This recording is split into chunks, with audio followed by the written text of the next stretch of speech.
Baik lagi dengan gua Gian dan welcome to Breakdown. Dan sekarang gue mau bahas film yang berjudul Crazy Rich. Ini adalah spoiler konten. Film ini bercerita tentang Pur.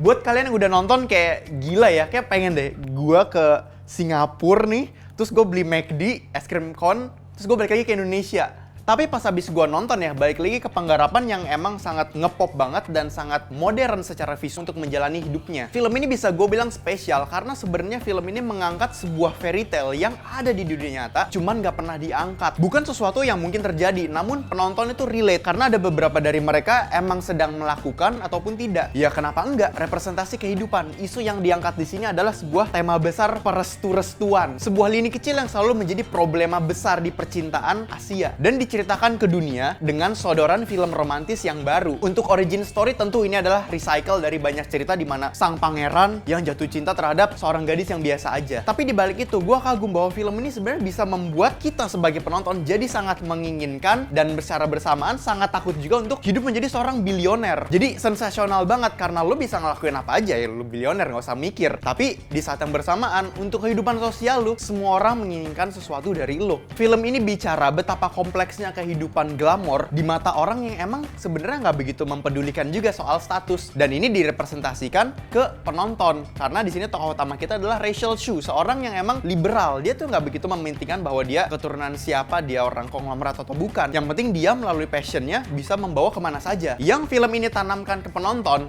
adalah gini, kalau misalnya lu udah punya duit, lu nggak mikir soal duit. Lu akan mencari sesuatu nilai dari suatu benda yang emang ada kisah emosionalnya tersendiri, dan itu bakal lu keluarin seberapapun harganya. Namun kalau misalnya lu nggak berduit, kadang ada suatu objek yang nggak sebegitunya, tapi mempunyai ikatan emosional yang sangat berharga, namun dengan ironinya sampai itu nggak bisa dijual. Dari sini, kita diberi planting oleh filmmaker bahwa film ini akan bicara banyak soal ironi dan pilihan yang emang saling bertolak belakang. Payung besar di film ini adalah sesuatu yang sangat bernilai, namun tidak bisa ditentukan oleh sebuah angka. Dan kalau misalnya lu perhatiin, sebenarnya semiotika keseluruhan film ini udah ada di cincin ibunya Nick dan tradisi keluarga mereka saat membuat dumpling, apa tuh kayak dimsum ya, dumpling lah itu, pangsit.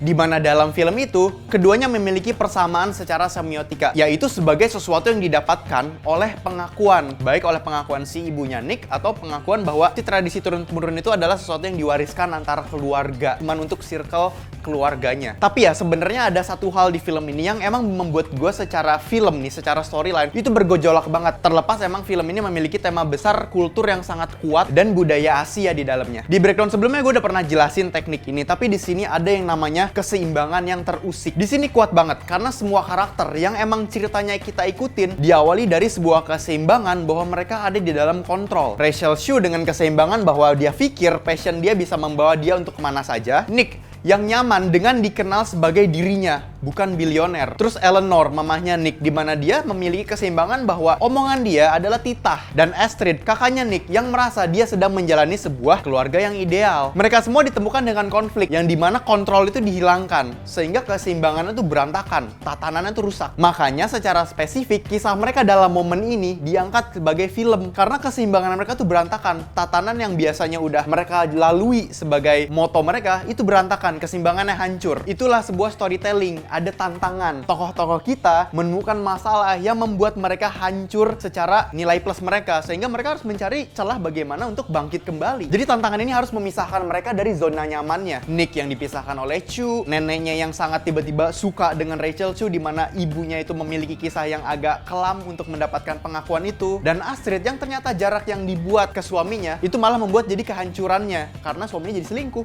Iya guys, jadi film ini bicara jarak sebagai instrumen konflik. Lihat deh film ini dari opening scene sampai ending scene isinya apa? Jarak antar kelas, jarak antar keluarga, jarak definisi rumah dalam konotasi apapun. Karena film ini bukan bicara cinta, tapi pengakuan. Dan menurut gua, yang membuat film ini puitis adalah saat mereka menggunakan repetisi untuk menggambarkan jatuhnya dan bangkitnya si karakter di tokoh utama kita. Menjadi karakter yang lebih baik, kontras, namun nggak merubah apapun yang ada di dimensi karakter tokoh kita. Jadi gini, film diawali dengan Rachel Chu yang sedang bermain poker, dan di sini adegan bicara soal soal ambil sikap. Dan konteks yang dipertaruhkan dalam adegan itu adalah harta, yang dimana itu merupakan analogi film secara keseluruhan. Kemudian dengan jernih storyline-nya, keseimbangan Chu yang hancur, dia jadi terjatuh. Dan di babak ketiga, karakternya terdevelop menjadi karakter yang lebih baik. Dan ini sama sekali nggak ngerubah dimensi karakternya si Rachel Chu saat main Mahjong dengan Eleanor, ibunya Nick. Di sini adegan repetisi seperti adegan awal. Cuman bedanya, jadi kultural di sini menggambarkan bahwa si Rachel Chu jadi lebih grounded. Adegannya sama-sama bicara soal ambil sikap. Di situ juga adegannya menjelaskan bahwa si Rachel menolak lamarannya si Nick untuk kebahagiaan Eleanor dan Nick. Namun kali ini yang dipertaruhkan dalam adegan ini adalah sesuatu yang emang lebih berharga daripada harta, yaitu kehormatan. Itulah kenapa film Crazy Rich Asians bicara lebih dari judulnya yang tertulis. Kita ada Constance Wu sebagai Rachel Chu, Henry Golding sebagai Nick Young, Michelle Yeoh sebagai Eleanor Young, dan Gemma Chan sebagai Astrid Young. Disutradarai oleh John M. Chu, di mana dia adalah sutradara dari Now You See Me 2. Di situ kita bisa ngeliat ya, menular-menularnya bagaimana penggarapan popnya bisa masuk. Kemudian ada G.I. Joe Retaliation dan Step Up 2 dan 3. Jadi di sini kita bisa ngeliat banget visual yang emang mengkombinasikan dengan musik yang mengajak penonton kepancing sama moodnya.